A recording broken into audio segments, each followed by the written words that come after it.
Budget 2025 ಮಧ್ಯಮ ವರ್ಗದವರ ನಿರೀಕ್ಷೆಯಲ್ಲಿರುವ ಪ್ರಮುಖ 10 ಬೇಡಿಕೆಗಳಿವು. ಕೇಂದ್ರ ಬಜೆಟ್ ಮಂಡನೆಗೆ ಇನ್ನು ಕೆಲವೇ ದಿನಗಳು ಬಾಕಿ ಉಳಿದಿದ್ದು ಜನರ ನಿರೀಕ್ಷೆಗಳು ಗರಿಗೆದರಿವೆ.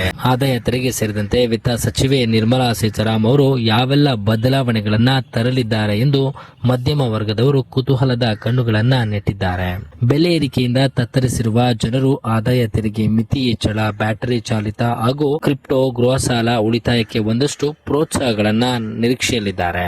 ಆದಾಯ ತೆರಿಗೆ ಸ್ಲಾಬ್ನಲ್ಲಿ ಬದಲಾವಣೆ ನಿರೀಕ್ಷೆ. ವೈಯಕ್ತಿಕ ಆದಾಯ ತೆರಿಗೆಯಲ್ಲಿ ಮಧ್ಯಮ ವರ್ಗಕ್ಕೆ ಒಂದಷ್ಟು ರಿಯಾಯಿತಿ ನೀಡುವ ಉದ್ದೇಶದಿಂದ ಹೊಸ ತೆರಿಗೆ ಸ್ಲಾಬ್ ಅನ್ನ ಸರ್ಕಾರ ಪರಿಚಯಿಸಬೇಕೆಂಬ ಕೂಗು ಕೇಳಿಬಂದಿದೆ. ಆದಾಯ ತೆರಿಗೆಯಲ್ಲಿ ವಿನಾಯಿತಿ ಮಿತಿಯನ್ನ ಹೆಚ್ಚಿಸುವ ಮೂಲಕ ಹಣದುಬ್ಬರಕ್ಕೆ ಪರಿಹಾರ ಕಂಡುಕೊಳ್ಳಬಹುದು. ಆದಾಯ ತೆರಿಗೆ ಕನಿಷ್ಠ 10 ಲಕ್ಷ ಮಿತಿ ಅಳವಡಿಸಿಕೊಳ್ಳಬೇಕು. ರು 15 ಲಕ್ಷದವರೆಗಿನ ಆದಾಯಕ್ಕೆ ತೆರಿಗೆ ಮಿತಿಯನ್ನ ತಗ್ಗಿಸಬೇಕು. ಇದರಿಂದ ವೈಯಕ್ತಿಕ ಆದಾಯ ಹೆಚ್ಚಳವಾಗುವುದರಿಂದ ಮಾರುಕಟ್ಟೆಯಲ್ಲಿ ವಿನಿಯೋಗವೂ ಹೆಚ್ಚಲಿದೆ ಎಂದು ತೆರಿಗೆ ತಜ್ಞರು ಅಭಿಪ್ರಾಯಪಟ್ಟಿದ್ದಾರೆ. ಹಾಗೆ ಹೊಸ ತೆರಿಗೆ ಪದ್ಧತಿಯಲ್ಲಿ ಗೃಹ ಸಾಲದ ಲಾಭ ಅಂದ್ರೆ ಹೊಸ ತೆರಿಗೆ ಪದ್ಧತಿಯಲ್ಲಿ ಮನೆ ಹೊಂದಿರುವವರನ್ನ ಪ್ರೋತ್ಸಾಹಿಸುವುದು ಅಗತ್ಯವಿದೆ. ಹಳೆ ತೆರಿಗೆ ಪದ್ಧತಿಯಲ್ಲಿ ಕಡಿಮೆ ತೆರಿಗೆ ಹೊಂದಿರುವವರಿಗೆ ಈ ಲಾಭ ಸಿಗುವಂತಿರಬೇಕು.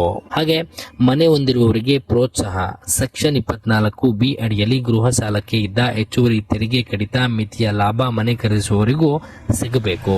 ಕನಿಷ್ಠ ಒಂದು ಮನೆಗಾದರೂ ಸಂಪೂರ್ಣ ಬಡ್ಡಿ ಪಾವತಿಸುವವರಿಗೆ ರಿಯಾಯಿತಿ ಮಿತಿಯನ್ನ ಹೆಚ್ಚಿಸಬೇಕು. ಸದ್ಯ ಇದು ಗೃಹ ಸಾಲದಿಂದ ಆದಾಯ ತೆರಿಗೆಗೆ ನೀಡುವ ವಿನಾಯಿತಿ ಮಿತಿ 2 ಲಕ್ಷಕ್ಕಿದ್ದು ಇದನ್ನ 3 ಲಕ್ಷಕ್ಕೆ ಹೆಚ್ಚಿಸಬೇಕು ಎಂಬ ಬೇಡಿಕೆಯೂ ಕೂಡ ಹೆಚ್ಚಾಗಿದೆ. ಇನ್ನು ಎಪಿಎಸ್ ಕಡಿತ ಮಿತಿ ಹೆಚ್ಚಿಸಬೇಕು. ಹೊಸ ಪಿಂಚಣಿ ವ್ಯವಸ್ಥೆಯಲ್ಲಿ ಗರಿಷ್ಠ ಕಡಿತ ಮಿತಿಯನ್ನ ಈಗಿರುವ 50,000ದಿಂದ 1 ಲಕ್ಷಕ್ಕೆ ಹೆಚ್ಚಿಸಬೇಕು. ಅದಕ್ಕೆ ಸಂಪೂರ್ಣ ತೆರಿಗೆ ವಿನಾಯಿತಿ ನೀಡಬೇಕು.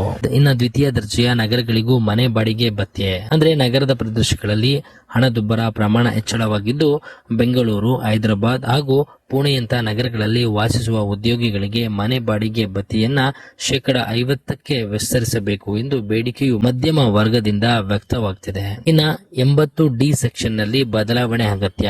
ಆರೋಗ್ಯ ಕಾಳಜಿ ಎಲ್ಲರಲ್ಲೂ ಹೆಚ್ಚಾಗಿರುವುದರಿಂದ ಹಿರಿಯ ನಾಗರಿಕರ ಆರೋಗ್ಯ ವಿಮೆಗೆ ಸೆಕ್ಷನ್ 80D ಅಡಿಯಲ್ಲಿ ತೆರಿಗೆ ಮಿತಿಯನ್ನ ರು 25,000ದಿಂದ 50,000ಕ್ಕೆ ಹಾಗೂ 50,000ದಿಂದ 1 ಲಕ್ಷಕ್ಕೆ ಹೆಚ್ಚಿಸಬೇಕು.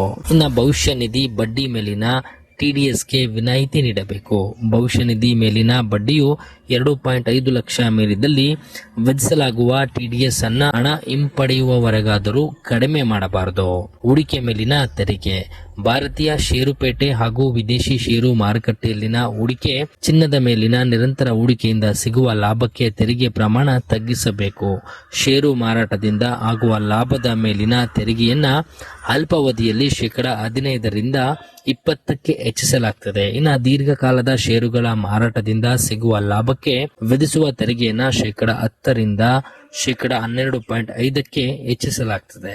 ಷೇರುಗಳ ಖರೀದಿ ಮತ್ತು ಮಾರಾಟ ಮೇಲಿನ ತೆರಿಗೆಯನ್ನ ಸಂಪೂರ್ಣವಾಗಿ ತೆಗೆಯಲಾಗಿದೆ. ಹಾಗೆ ಹಿರಿಯ ನಾಗರಿಕ ಮೇಲಿನ ಆರ್ಥಿಕ ಹೊರೆ ತಗ್ಗಿಸಬೇಕು.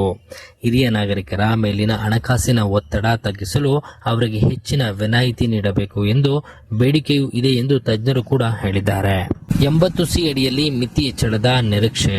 ಅಂದ್ರೆ 80C ಸೆಕ್ಷನ್ ನಲ್ಲಿ ಬದಲಾವಣೆ ಅಗತ್ಯ ಎಂದು ಮಧ್ಯಮ ವರ್ಗದವರು ಬಯಸಿದೆ. 80C ಸೆಕ್ಷನ್ ನಲ್ಲಿ ಬದಲಾವಣೆ ಅಗತ್ಯ ಎಂದು ಮಧ್ಯಮ ವರ್ಗ ಬಯಸಿದೆ. ಸದ್ಯ ಇರುವ 1.5 ಲಕ್ಷ ಮಿತಿಯ 2014ರಿಂದ ಬದಲಾಗಿಲ್ಲ.